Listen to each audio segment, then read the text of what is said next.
Hello friends, welcome to MPSC trick channel. मी अजय कुमार गोसावी. आज आपण कंबाईन पूर्व 2018ला म्हणजे 13 मे 2018ला जो पेपर झाला होता त्याचं डिस्कशन करणार आहोत, प्रश्नोत्तर आणि त्याचं संदर्भाचे स्पष्टीकरण. तर आज आपण वेळ न दौडता आपल्या लेसनला सुरुवात करूया. आज आपल्या लेसनचा पहिला महत्त्वाचा प्रश्न आहे, तो म्हणजे प्रधानमंत्री मातृत्व वंदना योजनेबाबत खालील विधाने विचारात घ्या. 3 विधानं दिलेत आणि आपल्याला काय सांगितलंय की यातून अचूक उत्तर कोणतं हे आपल्याला शोधायचं आहे. पहिलं स्टेटमेंट पहा. सदरव योजना 1 एप्रिल 2016 रोजी केंद्र सरकारनं लागू केली. आता 1 एप्रिल 2016ला ही योजना सुरू केली का, तर त्याचं उत्तर आहे नाही. मग कधी केलेली आहे हे आपल्याला समजणं गरजेचं आहे. तर ती केली होती 1 जानेवारी 2017 रोजी. 1 जानेवारी 2017 रोजी प्रधानमंत्री मातृत्व वंदना योजना ही सुरू केलेली होती. दुसरं म्हणजे ही योजना जरी भारतात 1 जानेवारी 2017ला सुरू केली असली तरी महाराष्ट्रात ही योजना कधी सुरू झाली होती ना, त्याची दिनांक सुद्धा खूप महत्त्वाची आहे आणि महाराष्ट्रात सुरू झाली होती 8 डिसेंबर 2017ला. महाराष्ट्रात कधी 8 डिसेंबर 2017, भारतात किती 1 जानेवारी 2017. तर हा एक महत्त्वाचा पॉईंट आहे की जो तुम्ही समजून घेणं गरजेचं आहे. दुसरं म्हणजे ही योजना कोणत्या मंत्रालयामार्फत राबवली जाते, तर केंद्राचं जे केंद्रीय महिला व बाल विकास मंत्रालय आहे या मंत्रालयातर्फे ही योजना इम्प्लिमेंट केली जात आहे, हे लक्षात असू द्या. दुसरं स्टेटमेंट पहा. दुसऱ्या स्टेटमेंटमध्ये काय म्हटलंय की या योजनेनुसार शासन गर्भवती आणि स्तनदा मातांना 8,000 वित्तीय सहाय्य देते, म्हणजे 8,000 रुपये वित्तीय सहाय्य देते असं म्हटलेलं आहे. पहिलं स्टेटमेंट तर चुकीचं आहे. तर हे 8,000 देतात का, तर दुसरं स्टेटमेंट सुद्धा चुकीचं आहे. दुसरं, या योजनेअंतर्गत किती वित्तीय सहाय्य दिलं जाते, तर 3 हप्त्यामध्ये एकूण 5,000 रुपयांचं वित्तीय सहाय्य दिलं जाते. 3 हप्त्यामध्ये त्याचं डिस्ट्रीब्युशन केलं जाते. हा पहिला पॉईंट तुम्ही लक्षात घ्या. म्हणजे पहिला हप्ता जो असतो तर तो 1,000 रुपयाचा, दुसरा हप्ता 2,000 रुपयाचा आणि त्याच्यानंतर पुढच्या राहिलेल्या खात्यामध्ये जमा केले जातात. हा एक पॉईंट. दुसरं म्हणजे ही योजना जेव्हा केंद्र आणि राज्य यांच्यामधला जो वाटा आहे तो किती असणार आहे, तर तो आहे 60-40. म्हणजे या योजनेमध्ये येणारा खर्च त्यातला 60% वाटा हा केंद्र सरकार उचलणार, 40% वाटा हा राज्य सरकार उचलणार. म्हणजे पहिली दोन्ही स्टेटमेंट चुकीचे आहेत. म्हणजे अ ही चुकीचं आहे, ब ही चुकीचं आहे. ऑप्शनमध्ये जर तुम्ही बघितलं, अ चुकीचं म्हणल्यानंतर हे स्टेटमेंट चुकलं, बी चुकीचं म्हणल्यानंतर हे चुकलं, अ चुकीचं म्हणल्यानंतर हे चुकलं. उत्तर काय राहिलं, केवळ सी बरोबर.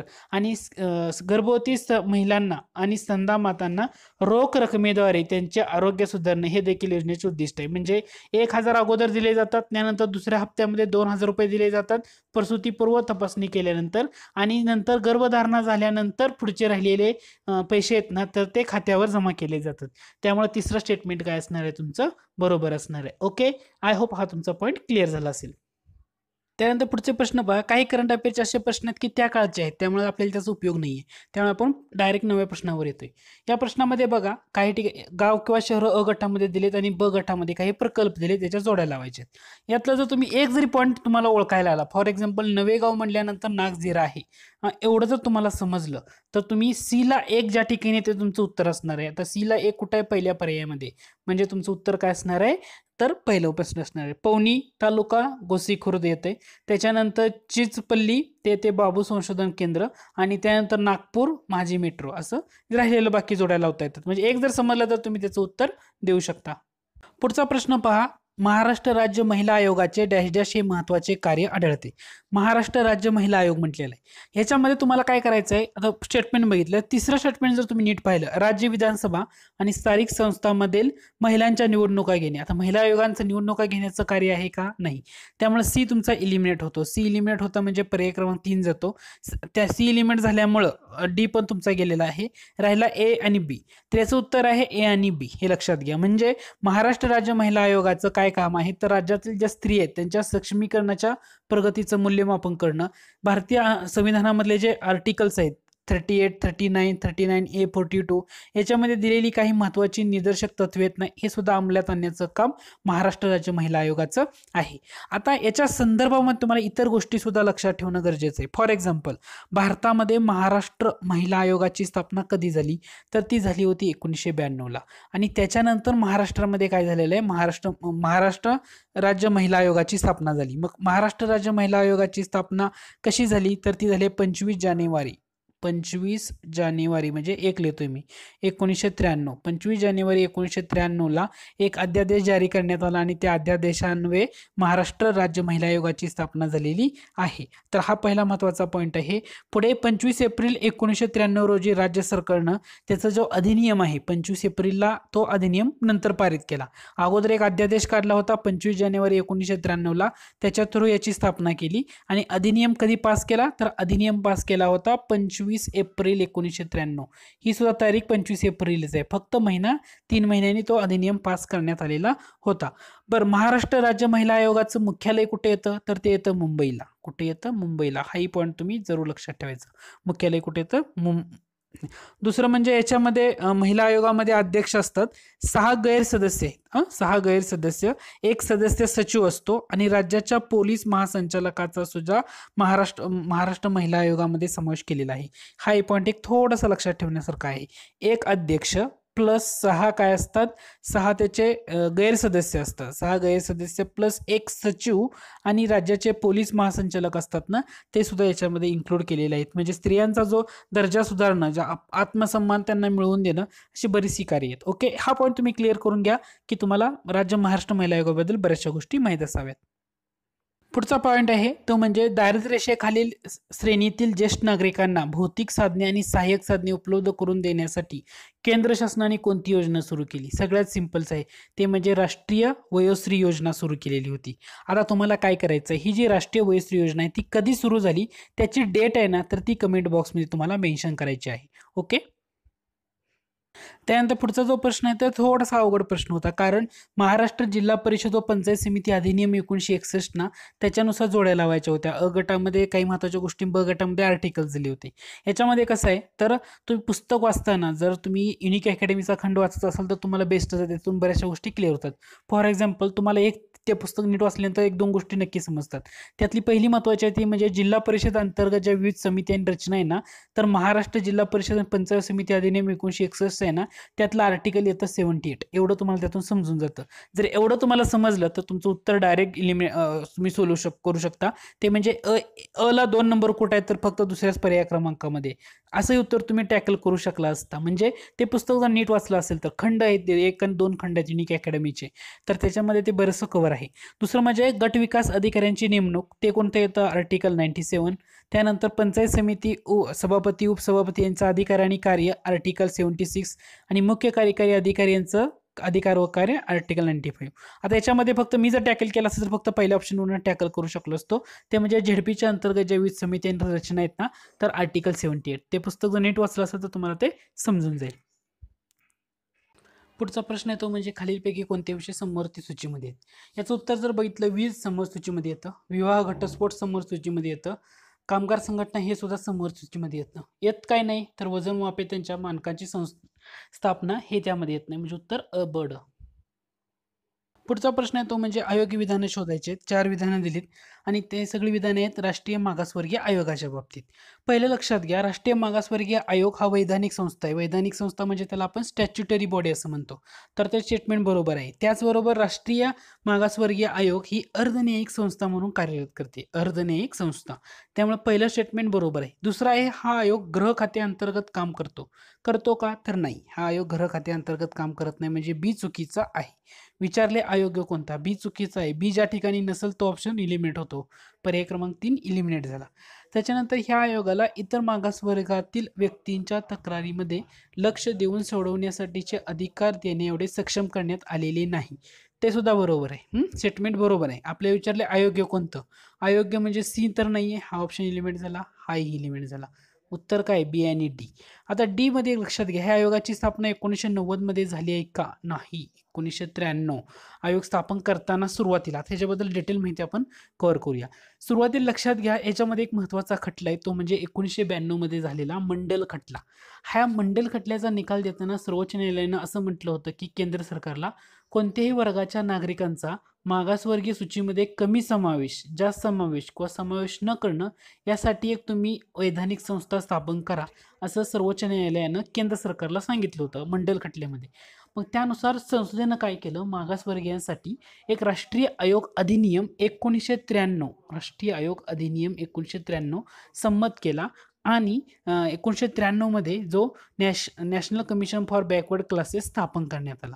परंतु एक लक्षात घ्या, त्याच्यामध्ये काय केलं होतं, तर मागासवर्गीय संज्ञे याच्यामध्ये अनुसूचित जाती आणि अनुसूचित जमाती या सगळ्या वगळून केंद्र सरकारनं ज्या सूचीमध्ये काही महत्त्वाच्या नागरिक कोणते जाती समाविष्ट केले असतील ना, तर त्यांना मागासवर्गीय म्हणायचं हे ठरलेलं आहे.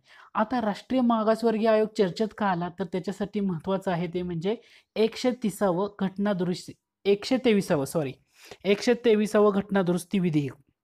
आता या विधेयकानुसार 123व घटना दुरुस्ती विधेयक असं म्हणतोय मी. या विधेयकानं काय झालं होतं, तर 5 एप्रिल 2017 रोजी जे राष्ट्रीय मागासवर्गीय आयोग स्थापन करण्यासाठीचं जे विधेयक होतं ना, ते लोकसभेमध्ये मांडलं होतं 5 एप्रिल 2017ला. त्याच्यानंतर ते राज्यसभेमध्ये मांडलं. राज्यसभेमधून पास झाल्यानंतर ते विधेयक राष्ट्रपतीची संमती मिळाली आणि 102व्या घटना दुरुस्ती अधिनियमाद्वारे हे त्याचं कायद्यामध्ये रूपांतर झालं. कधी झालं? 11 ऑगस्टला. 11 ऑगस्ट 2018 रोजी ना त्याचं कायद्यामध्ये रूपांतर झालं. ओके, त्यामुळे हे चर्चेत आलेलं होतं. आता राष्ट्रीय मागासवर्गीय आयोग असं म्हटल्यानंतर तुम्हाला 2-3 गोष्टी ॲटलीस्ट समजणं गरजेचं आहे. पहिलं म्हणजे राज्यघटनेतलं जे आर्टिकल आहे 338, त्या राज्यघटनेतल्या आर्टिकलमध्ये आणखी एक कलम ॲड केलं, 338B हे एक ॲड केलेलं आहे. तर तुम्ही पॉलिटीचा व्यवस्थित अभ्यास केला असेल तर तुम्हाला ते समजून येईल 338B कशासाठी आहे. 338B ओके, हे आर्टिकल कशासाठी ते तुम्हाला समजून जाईल. त्याच्यानंतर 342A अजून एक नवीन आर्टिकल ॲड केले, ते कशासाठी हे तुम्हाला समजून जाईल. तर या 338B मध्ये काय सांगितलेलं आहे, सामाजिक आणि शैक्षणिकदृष्ट्या जे मागास प्रवर्ग आहेत तर त्यांच्यासाठी राष्ट्रीय मागासवर्गीय प्रवर्ग स्थापन करण्याची तरतूद यामध्ये करण्यात आली.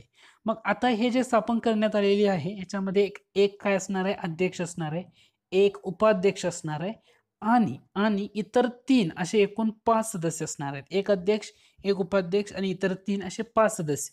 आणि या राष्ट्रीय मागासवर्गीय आयोगामध्ये या सगळ्यांची नेमणूक कोण करणार आहे, तर आपले प्रेसिडेंट करणार आहेत, म्हणजे आपले राष्ट्रपती या सगळ्यांची नेमणूक करणार आहेत. ओके, हा एक पॉईंट झाला. ओके, आय होप हा पॉईंट तुमचा क्लिअर झाला असेल. त्यानंतर पुढचं स्टेटमेंट पहा. प्रश्न आहे उच्च न्यायालयाच्या संदर्भामध्ये. त्यामध्ये काय म्हटले की बरोबर स्टेटमेंट कोणतं आहे ते आपल्याला शोधायचं आहे.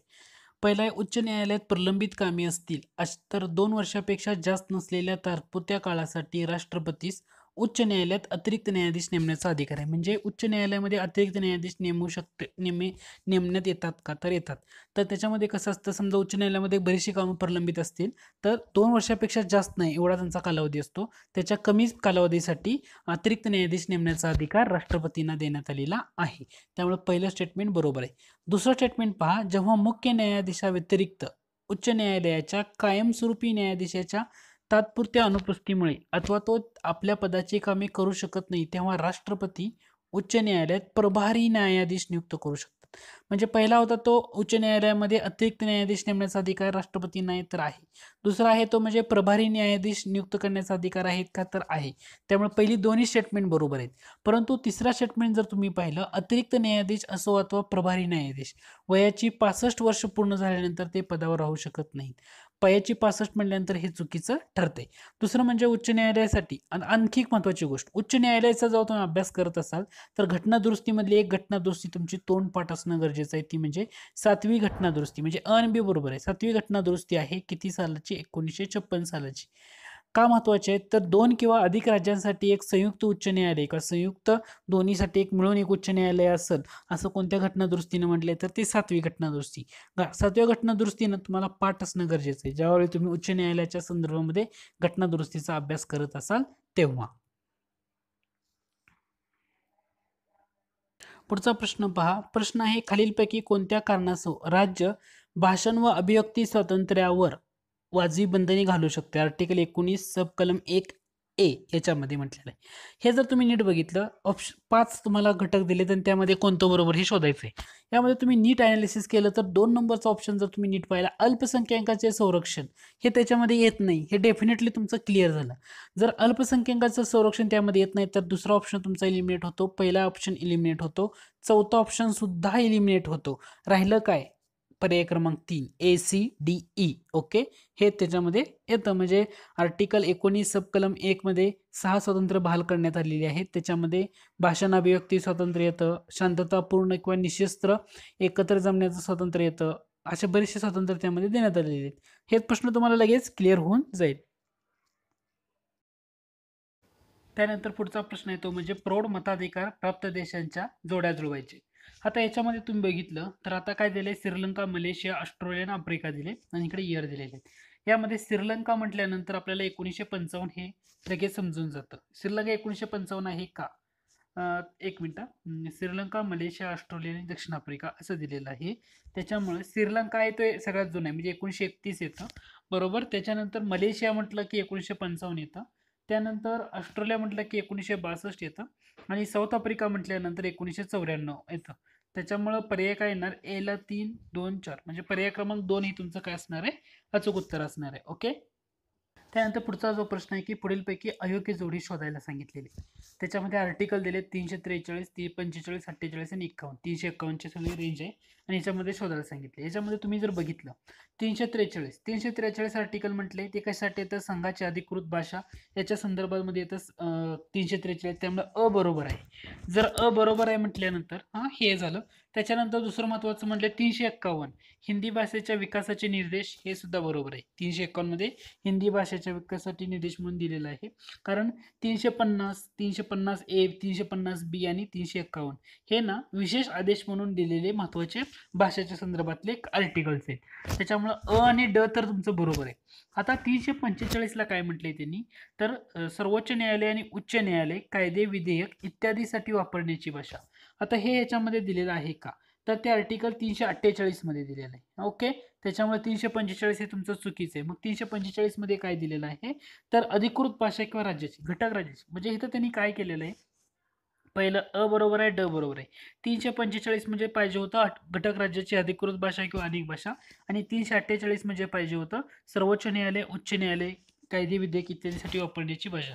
म्हणजे ब आणि स हे चुकीचं आहे, इंटरचेंज करून दिल्यामुळे उत्तर काय असणार आहे आपलं, पर्याय क्रमांक 2 हे तुमचं अचूक उत्तर असणार आहे. पुढचा प्रश्न पहा, महानगर क्षेत्र नियोजन समिती संदर्भात पुढील विधाने लक्षात घ्या. पहिलं स्टेटमेंट आहे, या समितीची रचना आणि सदस्याच्या निवडीची पद्धत ठरवण्याचा अधिकार राज्य शासनाला असतो. डेफिनेटली बरोबर आहे, महानगर नियोजन समिती, क्षेत्र नियोजन समिती. दुसरा आहे, या समितीवर केंद्र शासन, राज्य शासन आणि इतर संस्थांना प्रतिनिधित्व देण्यासाठी राज्य शासन तरतूद करू शकते.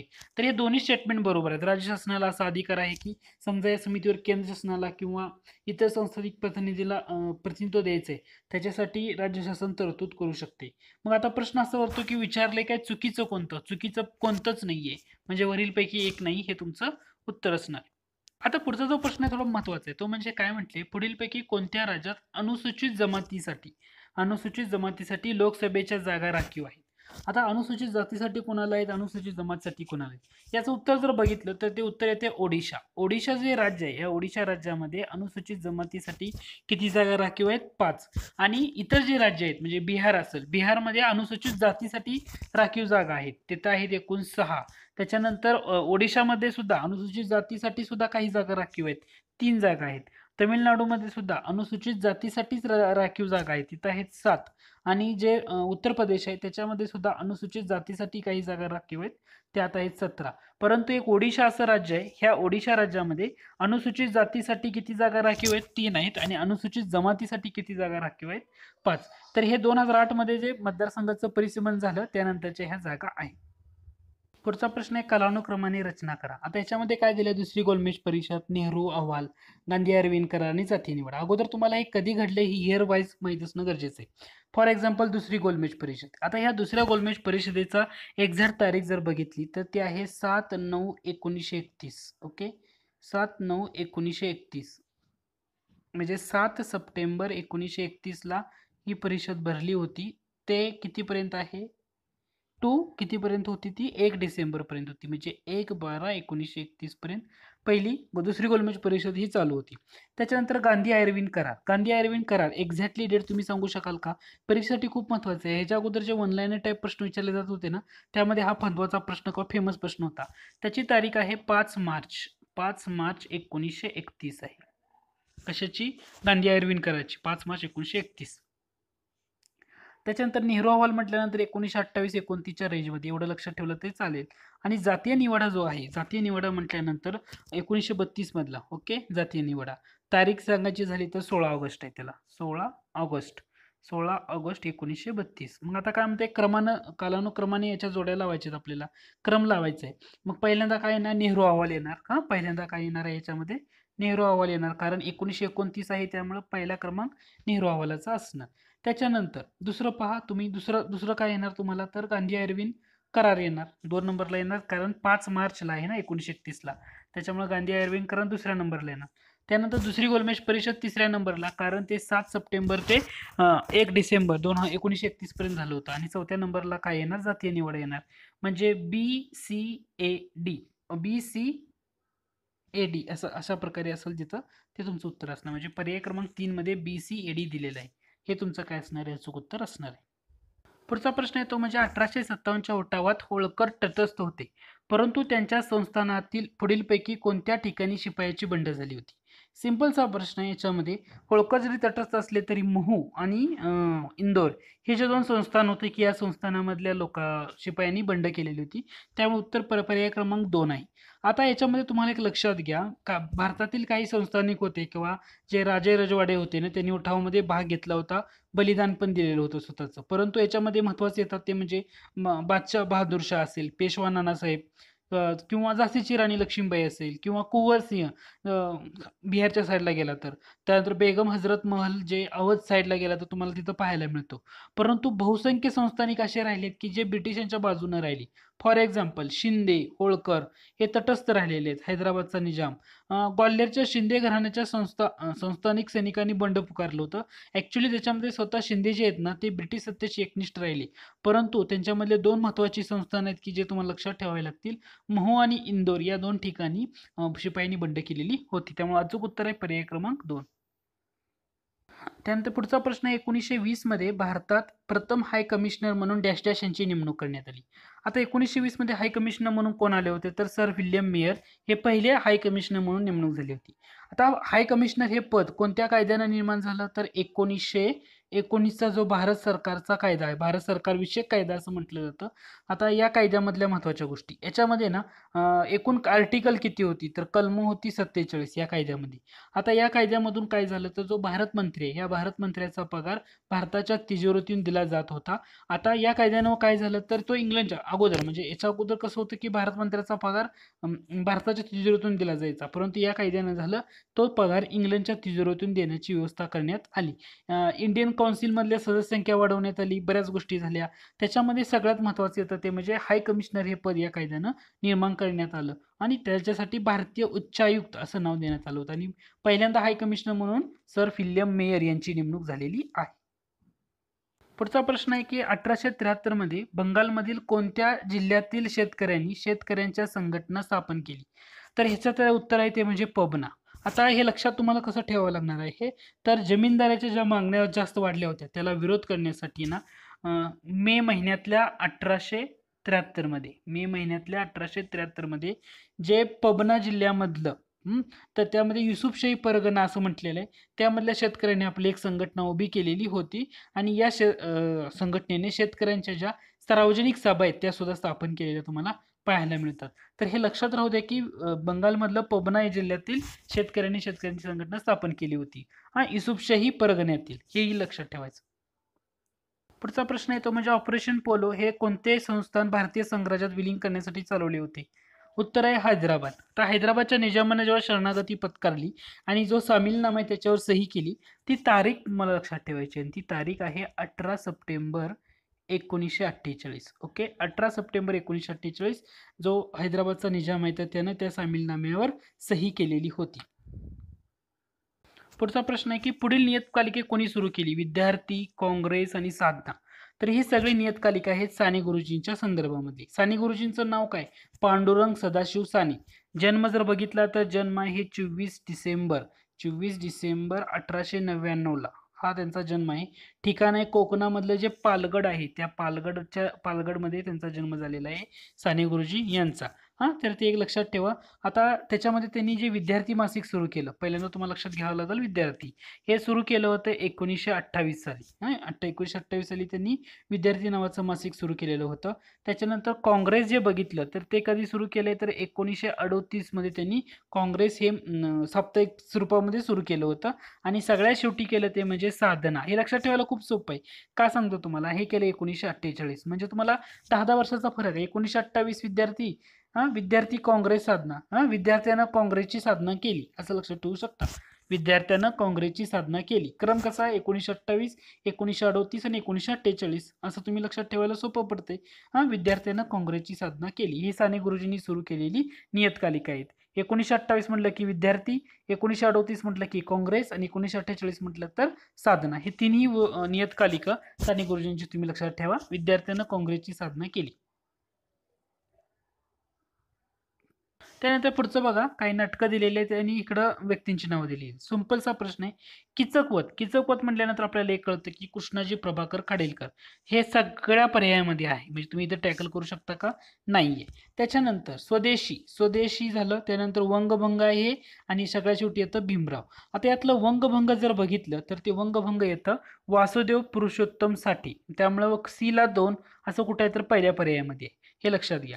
स्वदेशी म्हटलं, स्वदेशी म्हटल्यानंतर येतं गणेश बल्लाळ फणसळकर आणि भीमराव म्हटलं तर लक्ष्मण नारायण जोशी. ओके, म्हणजे किचकवत कृष्णाजी प्रभाकर खाडेलकर, स्वदेशी गणेश बल्लाळ फणसळकर, बंगभंग वासुदेव पुरुषोत्तम साठे आणि भीमराव म्हटलं तर लक्ष्मण नारायण जोशी. ओके, पुढचा प्रश्न आहे तो म्हणजे खालीलपैकी कोणते सन्मान महर्षी धोंडो केशव कर्वे यांना दिले होते? भारतरत्न. भारतरत्न त्यांना कधी मिळालेलं आहे हे लक्षात राहू द्या.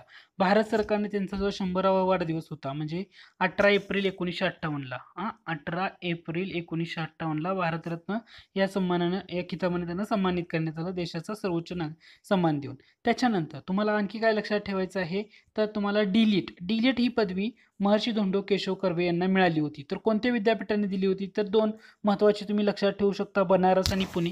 तर बनारस विद्यापीठाने 1942 साली दिली होती आणि पुणे विद्यापीठाचा जर तुम्ही विचार केला तर पुणे विद्यापीठानं डीलिट ही पदवी आय थिंक 1957 साली दिलेली आहे. हे 2 पॉईंट तुम्हाला लक्षात ठेवणं गरजेचं आहे. 1951 साली दिलेली आहे, सॉरी 1951 साली डिलीट दिलेली आहे.